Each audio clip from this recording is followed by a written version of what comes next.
SATIETY. EU trembles like an aspen leaf scared the pants off of UK taking Dublin as sacrificial lamb. The EU once was stepping up pressure on countries to comply with global trade rules as part of a more assertive trade policy. Some 66 countries, including many with trade deals with Brussels, have put up unjustified barriers, according to a report by the European Commission's Chief Trade Enforcement Officer. The report said Dennis Reed-Donnet, who was appointed last year, would use new tools to force changes to rules restricting trade. These restrictions include health controls, customs administration fees and limits on the foreign ownership of companies.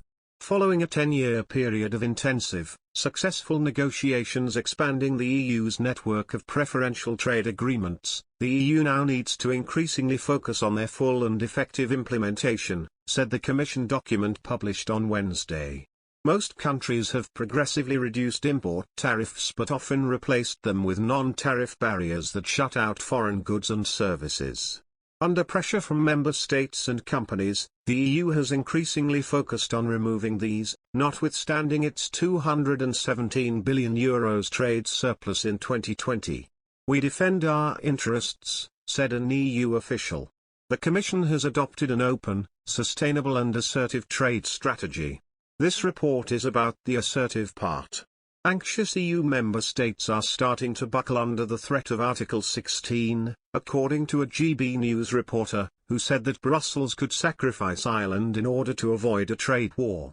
Anxious EU member states are worried about being forced into a trade war with the UK if Boris Johnson triggers Article 16.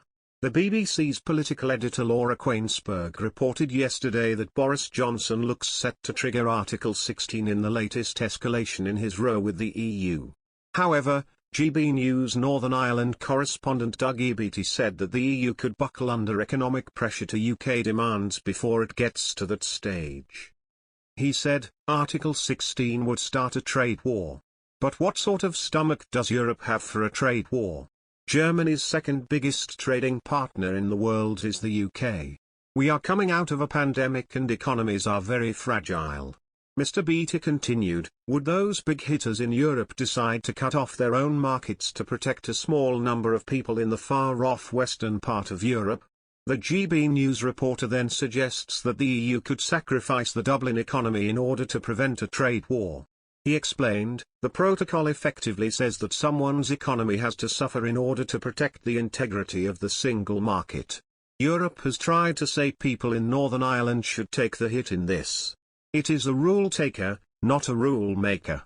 But, if that doesn't work, they could look towards Dublin and say they will put checks on their goods coming into Europe, and that will protect the integrity of the single market. On Friday, the EU's chief Brexit negotiator Maros Sefcovic met with his British counterpart Lord David Frost in London. Mr. Sefcovic said he was hopeful the two sides could make progress next week. However, Lord Frost said there were still significant gaps to be bridged between the bloc and the UK, and that talks would be intensified. In a statement, a UK government spokesperson said the preference remained to find a consensual way forward, but that Article 16 was a legitimate safeguard. Democratic Unionist Party (DUP) leader Sir Geoffrey Donaldson said the UK government needed to take decisive action within weeks. The European Commission will circulate a paper to European capitals next week setting out the options available if the UK triggers Article 16. In the past, the EU has adopted several new tools in the past year to improve trade enforcement. They include a new complaints process for companies and industry associations which believe they face illegal barriers and retaliatory measures. It is also planning legal instruments to regulate trade.